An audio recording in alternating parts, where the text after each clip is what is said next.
Tell us about growing up in Massachusetts and becoming interested in music. I was really fortunate to grow up in the Boston area in an incredibly vital time for jazz and improvised music. And my parents have always been into the arts and into jazz in particular, as far as music goes. And they started bringing me to concerts when I was a kid, I don't know, 4 years old or whatever. And I liked it, so they just kept bringing me. And so I was able to go see shows at a club called Lulu White's that existed, I think, for only 2 years.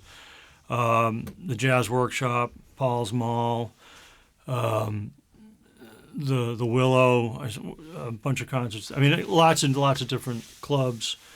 And got more and more into more adventurous types of music, basically through my father. I mean, we're going to record with Joe McPHEE today, and I heard Joe's music for the first time when I was, I think, 16 or 17. I can't remember now, but my dad played me the record Tenor that he got from Cadence magazine as kind of, quote-unquote, compensation for being a writer for the magazine for a while. And they used to pay in records, and Joe's album Tenor just completely blew me away, and really was like an epiphany for me as far as like what music could be and the intersection between more extended experimental types of sounds and exploration and strong melodic material. So that like was a game changer, and as soon as I heard that, I mean literally I was like, that's what I want to do. So with music, and I got to see Joe Morris play with his bands for over and over again. Joe's music really had a huge impact on me in terms of just the aesthetics, but also attitude of playing hard. You know, no matter how many people were at the show, he just always played his ass off, and his bands were always totally, you know, the discipline and execution of material was extraordinary. A band, The Fringe, I saw almost every Wednesday night in my teenage years with my dad, and sometimes we were the only folks in the audience, but the music was world class. And again, the attitude and energy and stuff they brought to the music changed me. Bands like Shock Exchange with David Bryant had a huge impact on me. Seeing musicians come in from out of town like Don Cherry and Ed Blackwell, Billy Bang. I mean, all this was happening in the mid 80s, early 80s. And I went to school in Montreal to study film, and came back and lived in the Boston area from 86 to 89, and played my own music with different people, like in bands like called Debris, and you know, with my own groups, Lombard Street. I still work occasionally with Kurt Newton, who's in both of those bands, a great drummer in the Boston area, still playing fantastic music. And then I moved to Chicago in September of '89, and that foundation was crucial for me in terms of attitude about playing hard, playing with intensity, being prepared, being well rehearsed. Just the passion, like from those musicians I saw, whether they were based in Boston or playing in Boston on tour. It just was the foundation for the way I think about everything I do, even now. And when I went to Chicago, that was there already kind of in my DNA pretty thoroughly from being a kid. So without question, my time in Boston, both playing music on my own, but also seeing it and experiencing it live, totally shaped me as a musician.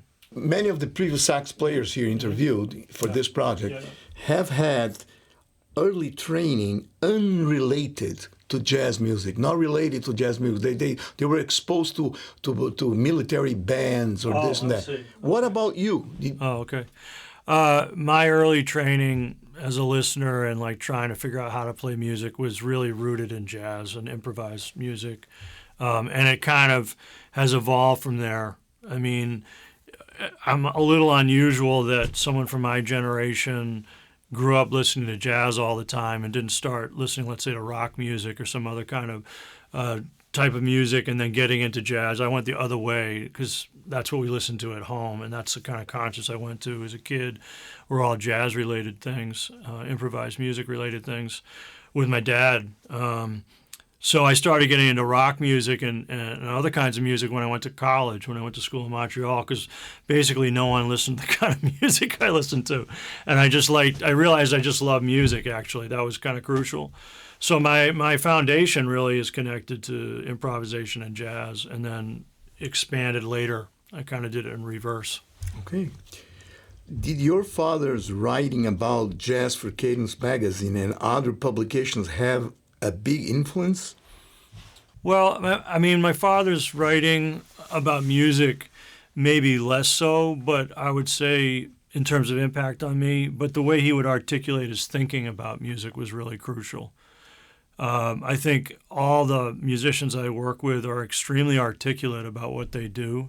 They just have different ways of talking about it. Some people are very specific and analytical, and some people are more general, and expansive in another kind of way. And you have to just listen to what they're really saying. And my father was really great about teaching me that and learning to try to listen to what people had to say and not have a preconception about what they were going to say. Because he would take me to interviews. Like he took me to the interview he did with Alan Dawson and James Williams and people like that. And I quote unquote ran the tech on it by pressing the record button on the deck. But basically I got to see him interview. And that was because I do lots of interviews for the Option series that Experimental Sound Studio presents in Chicago. And, his ability to ask really good questions and let the artist just answer and not interject and not have whatever my father's opinion would be. Even if he differed, his perspective on it differed, he always let the artist speak for themselves. And that's been crucial. I mean, not so much shaping what I do, but how I think about what I do. I guess, in a way, his writing did have impact. That's true. I hadn't thought about it that way. After you moved to Chicago, did you get to hear any of your heroes at the Jazz Showcase and other Chicago clubs? Yeah. When I went to Chicago, initially there was the Jazz Showcase was at the Blackstone Hotel, which was amazing because it was really like an old school jazz club, super classy in an old school jazz way. And I got to see Johnny Griffin play there a number of times, got to see Joe Williams play there, and a bunch of other artists. So the stuff I was seeing back home in Boston, so to speak, I got to see in Chicago. And I mean, Griffin's from Chicago, so he'd go there all the time. But the music that I saw that had the biggest impact was at the Velvet Lounge, Fred Anderson's club, and programming done by different kinds of folks like South End Music Works, who brought in people from outside of the city. I mean, the first time, I saw Peter Broadson was connected to that.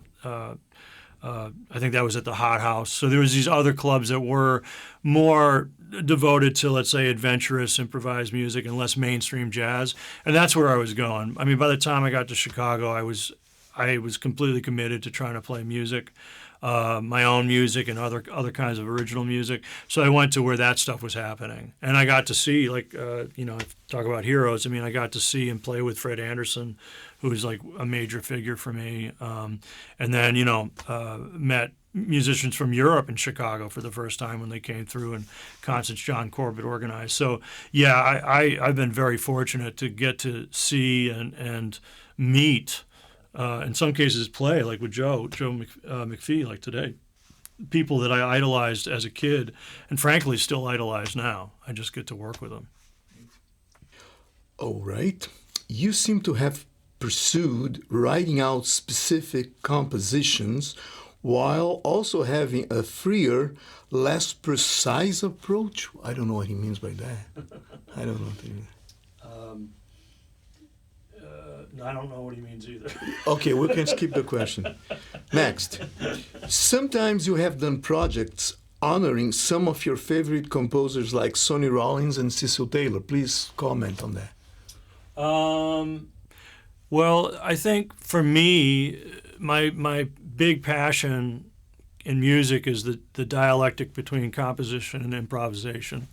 And people like Sonny Rollins and Cecil Taylor were, I think, amazing composers for improvisers, and the compositional aspect, I think, often gets overlooked a bit, like East Broadway Rundown, I think, is an amazing composition for improvising off of. And the classic piece recorded on the album of the same name, I mean, I think it's, I don't know, close to 20 minutes performance on, you know, an 8-bar phrase, basically.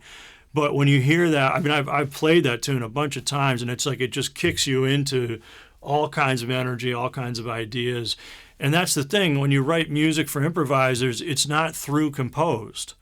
There's the space and room and gap for the improviser to interpret, add to the composition, and this dialogue between what's predetermined and what's spontaneous is utterly fascinating to me and very unique to, you know, what some people call jazz, what people call improvised music that's based on working with compositions. And you can see that with the work of Duke Ellington and Billy Strayhorn. I mean, you know, just to pick a random improviser in the group, I mean, you know, Daydream is an incredible composition, but it needs Johnny Hodges' playing on it. And not just the theme, but the improvised statement, you know. And that's the realization of the piece. And that's unique to this kind of music, and I'm fascinated by that. So celebrating people who do that kind of work, you know, they inspire me to think about it differently. And of course, Sonny Rollins and Cecil Taylor worked in very, very different kinds of ways with composition, but that mechanism and relationship to improvisation is utterly fascinating to me. So I like celebrating the people that worked on it too. Did it become important to use that experience and then move on? It's always important to have experiences, and I don't think I've moved on. I think I'm still, you know, working and dealing with stuff, and it's still as far out of my reach as it was before. I just hopefully I've made some progress in some interesting directions. But yeah, realizing what you really want to accomplish is always just as far out of reach, you know. So I don't think I've moved on. I'm still loving what I do. Did your life change radically in 1999 when you received the MacArthur Fellowship? Yeah, getting the MacArthur Prize, yeah, was a game changer. There's no question about it. I mean, they were very gracious in telling me when they awarded me the prize that I was receiving it to see what I would do in the future with more economic support, as opposed to I was like, when I got the prize in '99, I was the youngest person to get it in music at that point. I think that's not true now. I think there's younger players who received it. But they kind of gave me a way to rationalize what had happened, because up until that point, I mean, it had gone to, you know, flat out geniuses, you know, like Cecil Taylor, you know, and Braxton and Lacey and all these folks. And so it's like, I'm not going to put myself into that category, you know, at all. It gave me an opportunity to prove that maybe at some point, by the time I'm finished, you know, and I've done the work I can do for my entire lifetime, that maybe I've earned a place, maybe. That's my goal. But they let it be clear to me that, like, okay, we're finding out what happens. This is an experiment. Because if I had taken on the pressure of trying to live up to, like, the work of Cecil Taylor, I mean, that's impossible. So it gave me a way to process it mentally. But the economic resources, I mean, I was super fortunate. I could put almost all that money back into music because my living situation was stable, and I didn't need money to, like, you know, for healthcare reasons, or like I needed a car, I mean, to get around on tour. I mean, so I could really put it directly into music, and that enabled all kinds of projects to happen that wouldn't have been possible, like the Peter Brosman Chicago Tentet, on the road in the U.S. in a bus, flying around doing gigs, putting different bands on the road in the U.S. and in Europe. I mean, so much came out of that. I learned so much from it. It was like a PhD course in music, and I really owe the MacArthur Foundation a lot for those opportunities. It totally, totally enriched my life. Okay, your musical pursuits embrace so many types of music, from Sun Ra to Parliament Funkadelic, from large to small ensembles covering bop, reggae, and punk rock. Is this your way to embrace all of the music you like? Yeah, my interest in so many different kinds of music and trying to work with all those different aesthetics is because I love that music, and I want to figure out if there's a way to work with it in an improvising context. You know, as much as I love a band like the Stooges, to play a tune like, I don't know, loose or funhouse in an improvising context, it's a bit limiting. Not as music, but as a vehicle for like open improvisation. But there are things about those rhythms and sounds and energy that you can reorganize to give more room for the improviser. And like I'm fascinated by that. And I learn by working on things. I'm not a good academic. I learn by doing things. And so if I like a kind of music, I try to play it, as in the ways I can and figure it out. I mean, the best example was getting the opportunity to work with Getachew McCurry, the Ethiopian saxophonist, who's like legendary. And that was through the auspices of Terry Hessels, who helped organize concerts and projects for Getachew involving musicians from the X, which is like kind of, let's say, a post-punk band from the Netherlands. So my connection to Terry's work with the X and those musicians, and then being asked to work with Getachew McCurry, I mean, like I had listened to Ethiopian music and Getachew's recordings, but I never played that music. And man, I jumped in. It was the most challenging thing I've ever done. I was so in over my head and working day after day after day to learn these pieces of music and having Getachew there like ready to kill me because I was screwing them up so much. I mean, that's how I learned. And I would never, ever in a million years say I'm an expert about Ethiopian music, but to work with one of the masters of that kind of music firsthand and play with him in Ethiopia and Addis and in Europe, I mean, that's priceless stuff. And so it's like any chance I can do that, any chance I can work with a source, go to the source and play with the source, Again, I bring up Joe McPHEE. I mean, the guy changed my life. And in a few minutes we're going to play with him. I mean, there's nothing literally better for me to get to do that. I mean, it's such an honor and such a privilege. So, and that's all kinds of music, and I love all kinds of music, and so I like to play them all if I can. Okay, two to go. Mm-hmm. You are a film fan and you studied film history. How did that influence your playing, or does influence your playing? It took me a long time to understand how filmmaking affected my music. And it really wasn't until after I had been living in Chicago for a while. So, like, let's say, and even after 1999, I think even after the MacArthur, when I started to realize that structure in film and construction in film actually shapes the way I organize my own music more than like referring to other kinds of composers. Whether related to jazz history and where it's gone, or new music composers. I mean, I listen to all kinds of music, as we've already talked about. But I think visually more than sonically. And when I organize things, when I think about creating my own music, it's a construction more like film. That for me, music isn't like a cyclic form where you start with a theme and improvise and return to the theme. Like that's an amazing form, and people from Louis Armstrong to Ornette Coleman and beyond have used that. But I'm curious in forms that are more linear, that move through time in a different kind of way and don't come back to the starting point. And a lot of that's connected to film, and then also structural things like editing. Like I think improvising is really about editing. And editing in real time, knowing what to leave in, what to leave out, what to subtract, what to add, and do that spontaneously. Crossfade, superimposition,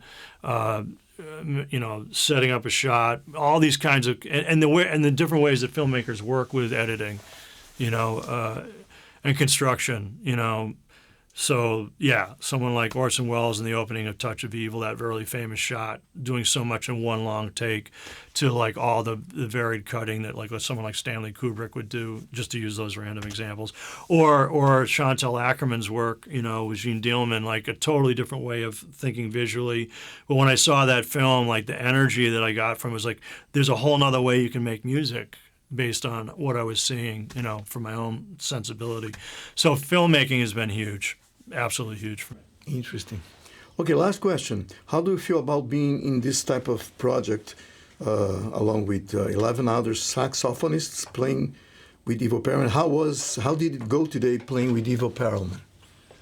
Well, I mean, the list of musicians on this project, it's insane. I kind of can't and I'm not. I can't believe it that I got asked, to be honest. I mean, I'm extremely flattered to be here, and to do a project like this where you have these great artists working with you, with Ivo. I mean, I don't know. It's kind of nerve-wracking, so I'm trying not to think about it too much, to be honest. But you know, and also not having worked with you before, and then like, okay, you got to go in and try to find something. And then to work on this trio thing after with Joe and you, I mean, it's like processing all the stuff in real time and also trying to eliminate the things that will outside influences that aren't going to help me.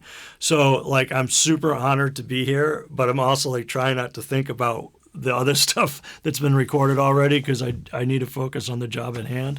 So it's exciting. It's no question exciting and really rewarding. Yeah. Okay, this is my question.